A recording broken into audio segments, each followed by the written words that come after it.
你知道吗？在加密货币的这个世界里，很少有专案像 Cardano 这样评价这么两极。爱他的人把他当信仰，但讨厌他的人也超级多。可以说，它是一个充满理想与哲学的专案。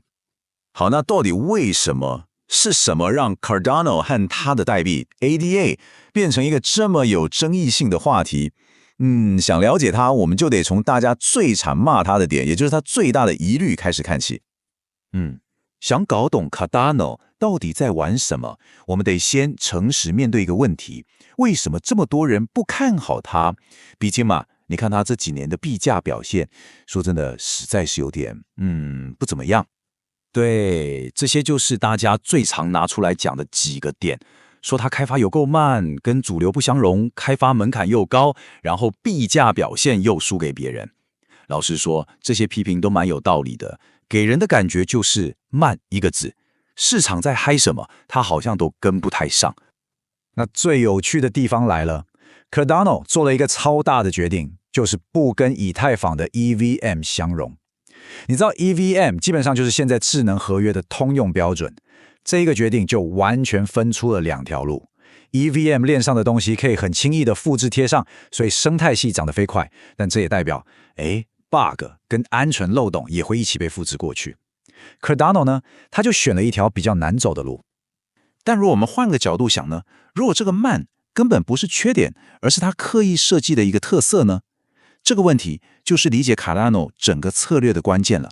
它逼我们去想，在区块链的世界，速度真的就是一切吗？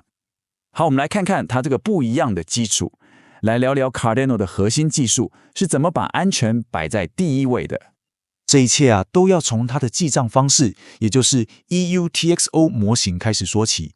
你可以把它想象成是，比特币记账系统的进化版，但特别为了跑复杂的智能合约而设计的。这个纸条的比喻我觉得超赞的可以完美解释它怎么运作。你看不像以太坊是直接去改你的账户余额。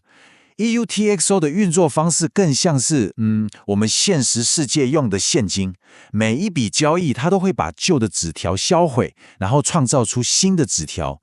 就像你拿5块钱去买4块钱的东西，你会拿回一张新的1块钱找零。这个找零的逻辑，让每一笔交易在送出去之前，结果都是可以预测的，这点非常非常重要。所以你看，这就是最关键的差别了。大部分的公链，他们的安全是靠实战测试，就是说，我们上线跑过了，也找人审计了，应该没问题。但 Cardano 走的是完全不同的路，它是用数学证明，在程式码实作出来之前，又用数学理论证明它是安全的。这对我们使用者来说代表什么？就代表你的钱因为智能合约漏洞而亏掉的风险，理论上会比在其他链上低很多。这也就是为什么大家老是叫它学术链。这种超级严谨的学术态度也用在其他地方，像是它的共识机制 Ouroboros 是第一个有经过学术界同侪审查的 POS 协议，代表它的设计在部署前就经过了最严格的检验。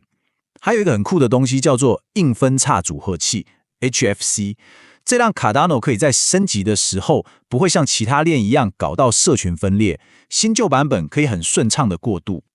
OK， 有了这么稳固的基础之后，我们来看看它到底能解锁哪3个可能颠覆整个游戏规则的大机会。第一个机会，这个市场的潜在规模，你看高达1兆美元，它的核心就是要跟整个加密世界里最大的资产，也就是比特币，来搞个强联手。但问题来了，比特币社群，特别是那些最死忠的支持者，有他们的3条铁律，就是什么都要用比特币，手续费、算收益，全部都要是比特币。现在大部分想把比特币带进 DeFi 的方法，像是什么跨链桥啊、WBTC 其实都违背了这些原则。但 Cardano 因为它的 EUTXO 模型天生就跟比特币很像，所以在技术上，甚至在哲学上，都更对比特币社群的胃口。Cardano 创办人 Charles Hoskinson 的这句话，我觉得总结的超好。比特币是金矿，卡尔达诺是加工厂。这个愿景就是，你不用卖掉你珍贵的比特币，你只要把它拿到 Cardano 这个加工厂来，就能用它的智能合约来赚取收益，同时又保有你比特币的核心价值。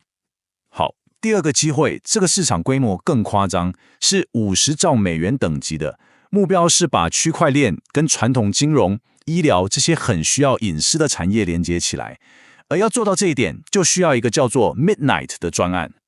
Midnight 想解决的是一个很大的矛盾。你看，传统区块链的好处就是公开透明，但这对金融业或医疗业来说根本是灾难，他们的资料超级敏感。所以 Midnight 就提出了一个选择性隐私的方案。他用零制式证明，让资料预设是隐私的，但如果监管单位需要，你还是可以合法的把资料揭露出来，等于是兼顾了隐私跟合规。再来第三个机会，区块链要这么跟真实世界互动，它本身其实是个封闭的系统，看不到外面的世界。这时候就需要预言机这种东西了。它就像一个桥梁，把真实世界的资讯，像是股票价格啊、天气啊，喂给区块链上的智能合约。如果 Cardano 能跟市场上最大的预言机 Chainlink 整合，那对它的生态系来说，绝对是一次大爆发。但是又来了，这也点出了 Cardano 的老问题，因为它的技术太独特了，跟主流的 EVM 不一样，所以像 Chainlink 这样的伙伴就必须为它做大量的客制化开发，这又花钱又花时间，所以你看双方的合作就一直有点卡关。好了，说了这么多，我们来做个总结。这场强棋赛局的定论到底是什么？我们到底该怎么看 Cardano 的选择？我觉得 Cardano 的故事其实代表了区块链发展的两种完全不同的哲学。一边是主流的快速行动，打破陈规，先求有再求好，快速抢占市场；另一边就是 Cardano 这一种三思而后行，把安全稳定摆在第一位，每一步都经过严谨的验证。这就是一场安全与速度之间的终极权衡。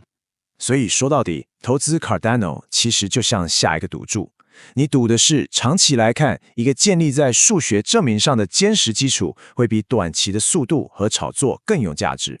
这也留给我们最后一个问题去思考：在这场建构未来的龟兔赛跑里，你觉得最终跑赢的会是那只乌龟，还是那些兔子呢？